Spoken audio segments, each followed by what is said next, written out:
শুরু করছি ভৌত রাশি ও পরিমাপ থেকে। পরিমাপ ও তার প্রয়োজনীয় যন্ত্রপাতি এই পার্টটি নিয়ে। তো পরিমাপ এবং যন্ত্রপাতি এই পার্টটি খুবই গুরুত্বপূর্ণ। অর্থাৎ তোমরা যদি ব্যবহারিক এর অর্থাৎ আমার পদার্থবিজ্ঞানের প্রথম অধ্যায়ে যে ব্যবহারিক লিখতে হয় বা ব্যবহারিকের যে প্রশ্নের উত্তর দিতে হয় তা একদম পরিমাপ রিলেটেড এবং পরিমাপের প্রয়োজনীয় যন্ত্রপাতির উপর ডিপেন্ড করেই হয়। তো আজকে আমরা আলোচনা করব পরিমাপ এবং তার প্রয়োজনীয় যন্ত্রপাতি। অর্থাৎ পরিমাপ, প্রথমে আমরা জেনে নেব পরিমাপটা কি। আসলে পরিমাপ হলো কোনো কিছুর পরিমাণ নির্ধারণ করা। কোনো কিছুর পরিমাণ নির্ধারণ করাকে পরিমাপ বলা হয়। পরিমাপ পরিমাপ কোনো কিছুর পরিমাণ নির্ধারণ করাকে, কোনো কিছু যদি আমরা মেজারমেন্ট করতে পারি, কোনো কিছুর পরিমাপ নির্ধারণ করাকে, কোনো কিছুর পরিমাণ কোনো কিছুর পরিমাণ নির্ণয় করাকে বা নির্ধারণ করাকে পরিমাপ বলে। পরিমাপ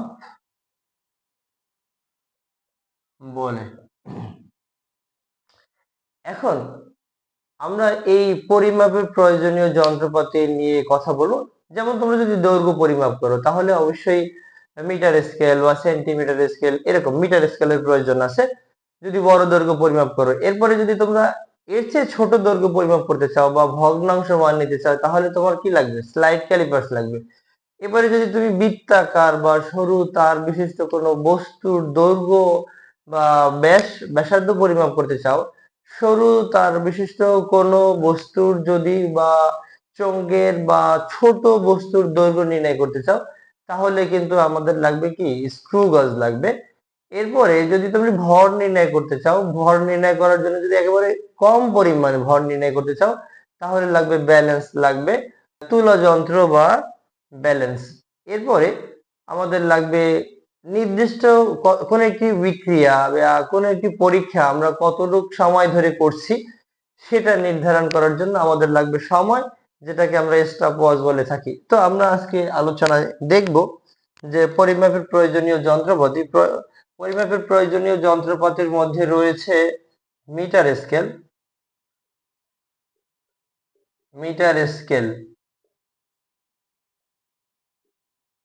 তারপরে স্লাইড ক্যালিপার্স অথবা ভার্নিয়ার স্কেল, যাই বলি না কেন, স্ক্রু গজ, তারপরে তুলা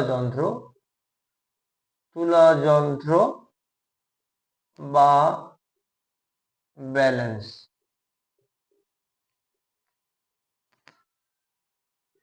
এরপরে রয়েছে স্টপ ওয়াচ অথবা আমরা এটাকে থামা ঘড়ি বলতে পারি। এই প্রথম অধ্যায়ে আমরা এই পাঁচটা যন্ত্র এর মাধ্যমে ব্যবহারিকের কাজ সম্পন্ন করতে পারি। অর্থাৎ এই পাঁচটা আমাদের মোটামুটি ভালো কাজেই লাগবে, দৈনন্দিন জীবনে আমাদের কিন্তু কম বেশি কাজে লাগে। তো প্রথমেই মিটার স্কেল। দৈর্ঘ্য পরিমাপের সবচেয়ে সরলতম যন্ত্র হলো মিটার স্কেল।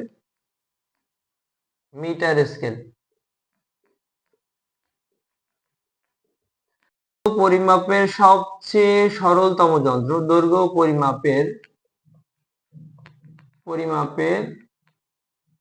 সবচেয়ে সরলতম যন্ত্র, একেবারেই কোনো ঝামেলা নাই, সহজে আমরা মাপতে পারি। দৈর্ঘ্য পরিমাপের সবচেয়ে সরলতম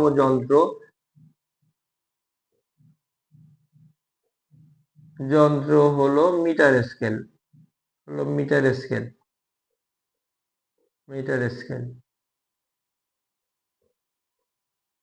এটার দৈর্ঘ্য 1 মিটার বা 100 সেন্টিমিটার। এটির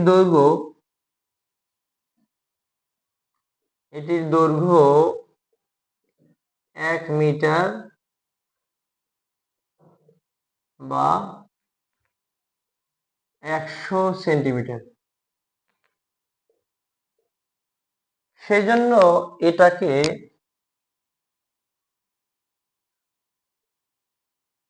দৈর্ঘ্য পরিমাপের সবচেয়ে সরলতম যন্ত্র হলো মিটার স্কেল। সহজেই মাপা যায়, কোনো হ্যাসেল নাই। দাগ কাটা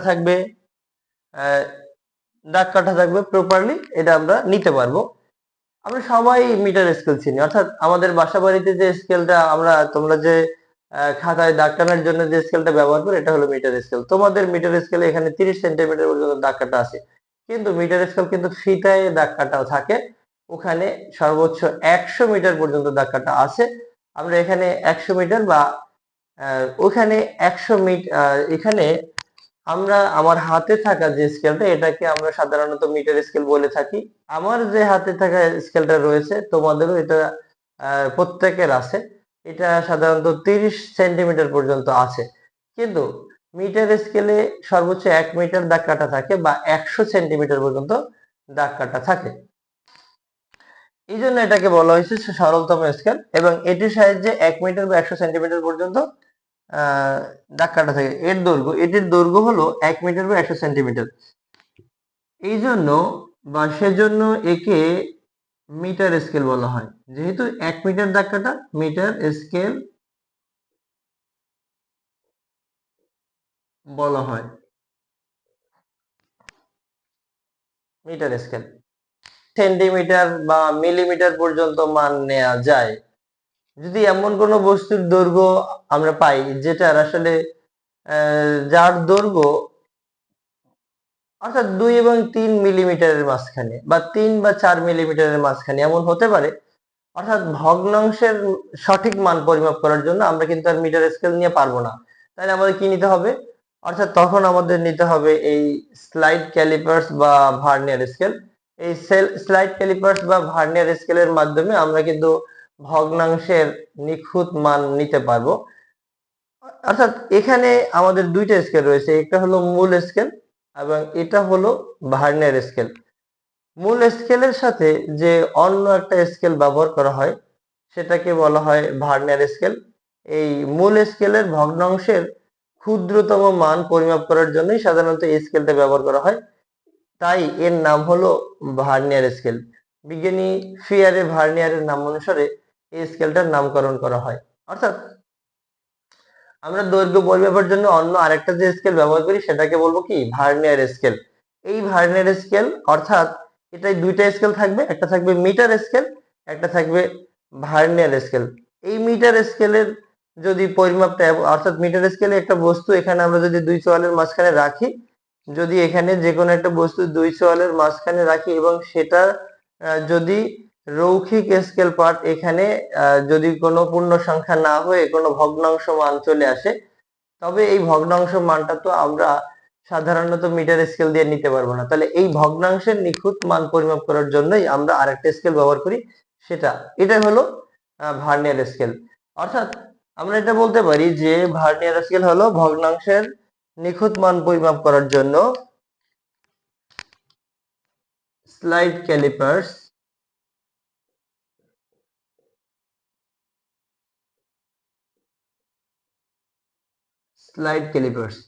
অর্থাৎ ভগ্নাংশের নিখুঁত মান পরিমাপ করার জন্য প্রধান স্কেলের সাথে যে আরেকটা স্কেল ব্যবহার করা হয়, তাকে বলা হয় ভার্নিয়ার স্কেল।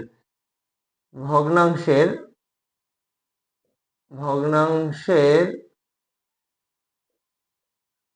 নির্ভুল বা নিখুঁত মান পরিমাপ করার জন্য, নির্ভুল মান বা পাঠ মান পরিমাপ করার জন্য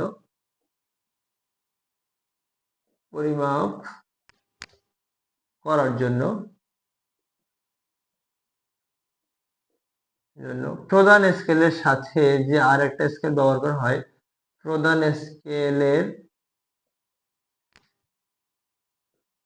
সাথে যে আর একটি স্কেল ব্যবহার করা হয়, তাকে ভার্নিয়ার স্কেল বলে। যে স্কেল ব্যবহার করা হয় তাকে ভার্নিয়ার স্কেল বা স্লাইড ক্যালিপার্স বলে। স্লাইড ক্যালিপার্স বা ভার্নিয়ার স্কেল।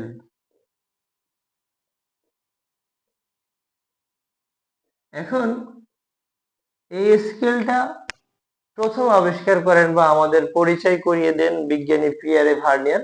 এই জন্য এই স্কেলের অন্য নাম হলো ভার্নিয়ার স্কেল। এরপরে আমরা দেখব স্ক্রু গজ, অর্থাৎ ভার্নিয়ার স্কেল দিয়ে ভগ্নাংশের নিখুঁত মান পরিমাপ করা যায়, এটা ঠিক আছে, কিন্তু ভার্নিয়ার স্কেল দিয়ে সর্বোচ্চ 15 সেন্টিমিটার মান পরিমাপ করা যায়। এখন আমার যদি বস্তুটা এর চেয়েও ছোট হয় এবং এই বস্তুটা যদি বৃত্তাকার শেপের হয় এবং অনেক ছোট মাপের কোনো বস্তুর দৈর্ঘ্য পরিমাপ করা অথবা বৃত্তাকার কোনো তারের ব্যাস পরিমাপ করা বা বৃত্তাকার কোনো তারের ব্যাসার্ধ বা ব্যাস পরিমাপ করা অথবা চোঙাকৃতির কোনো বস্তুর ব্যাসার্ধ বা ব্যাস পরিমাপ করা যে যন্ত্রের সাহায্যে করা যায় সেটাকে সাধারণত আমরা স্ক্রু গজ বলে থাকি। পরিমাপক যন্ত্র হলো স্ক্রু গজ, ক্ষুদ্র দৈর্ঘ্য পরিমাপক যন্ত্র যার সাহায্যে স্ক্রু গজ হলো ক্ষুদ্র দৈর্ঘ্য পরিমাপক যন্ত্র। স্ক্রু গজ স্ক্রু স্ক্রু গজ হচ্ছে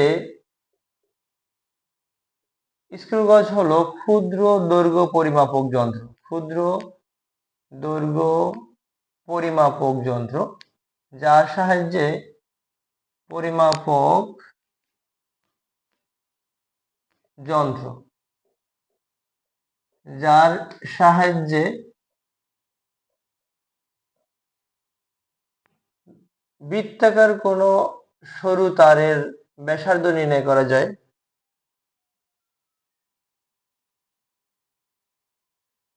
যার সাহায্যে সরু তারের ব্যাসার্ধ সরু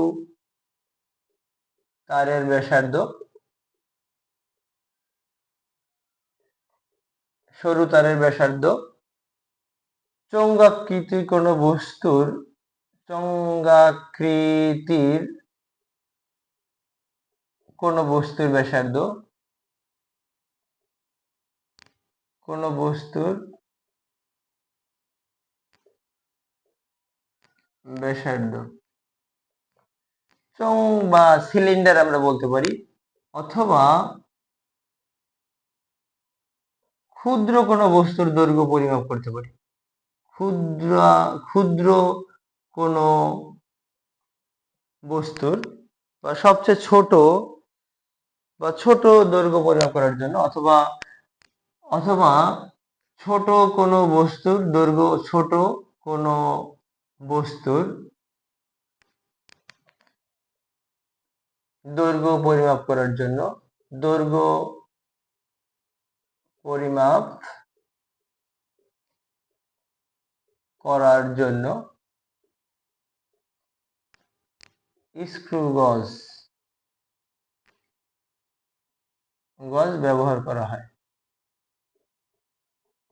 অর্থাৎ স্ক্রু গজ হলো ক্ষুদ্র দৈর্ঘ্য পরিমাপক যন্ত্র যার সাহায্যে সরু তারের ব্যাসার্ধ নির্ণয় করা যাবে, চোঙাকৃতির বা সিলিন্ডার আকৃতির কোনো বস্তুর ব্যাসার্ধ নির্ণয় করা যাবে এবং ছোট কোনো বস্তুর দৈর্ঘ্য পরিমাপ করা যাবে।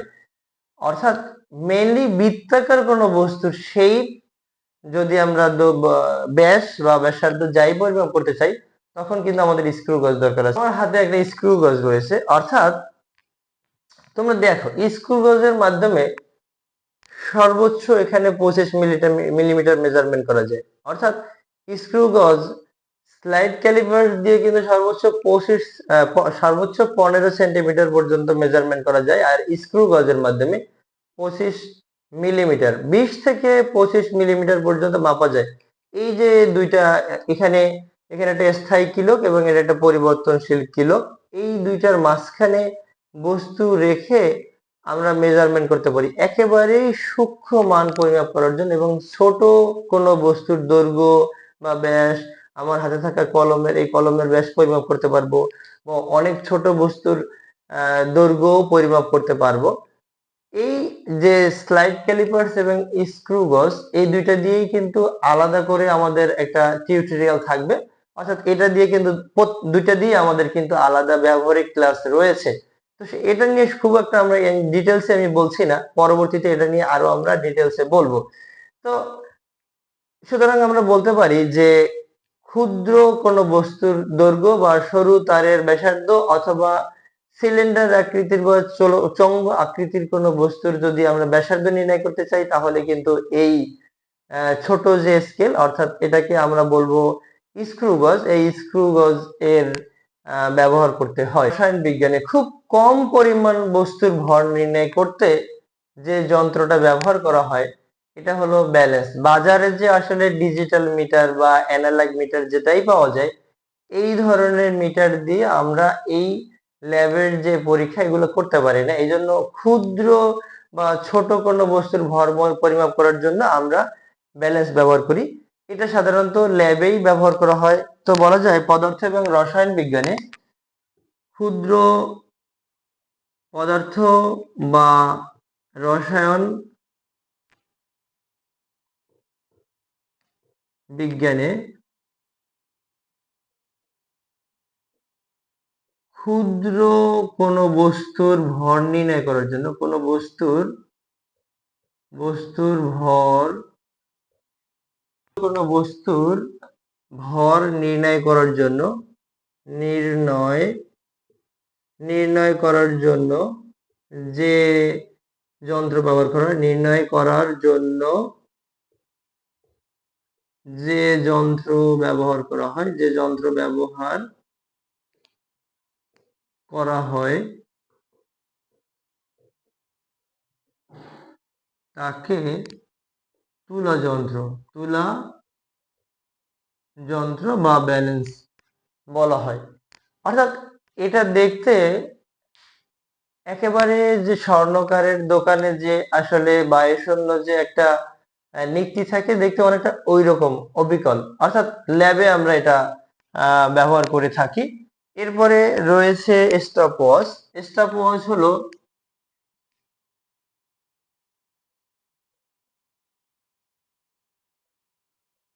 স্টপওয়াচ আমরা কোনো একটি পরীক্ষা কতটুকু সময় ধরে সম্পন্ন করলাম তা সঠিকভাবে নির্ধারণ করার জন্য আমাদের স্টপওয়াচের দরকার আছে।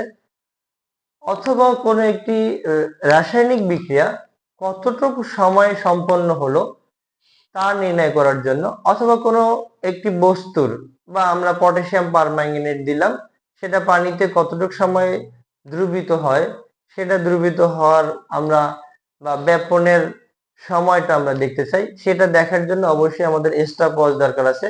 তো স্টপওয়াচের মাধ্যমে ক্ষুদ্র সময় পরিমাপ করা হয়। অর্থাৎ ক্ষুদ্র সময় পরিমাপ করার জন্য যে ঘড়িটা আমরা ব্যবহার করি সেটাই হলো স্টপওয়াচ।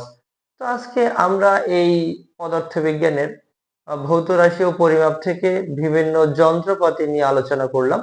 পরবর্তী ক্লাসে আমরা কিন্তু এই কিভাবে ব্যবহারিক নেওয়া যায়, অর্থাৎ স্লাইড ক্যালিপার্স এর মাধ্যমে আমি একটা ব্যবহারিক ক্লাস দেখাবো তোমাদের, এবং স্ক্রু গজের মাধ্যমে ছোট কোনো বস্তুর কিভাবে ব্যাস পরিমাপ করে বা ব্যাসার্ধ পরিমাপ করে সেটা থাকছে পরবর্তী পার্ট এ। তো সকলকে ধন্যবাদ জানিয়ে এখানে শেষ করছি। আসসালামু আলাইকুম।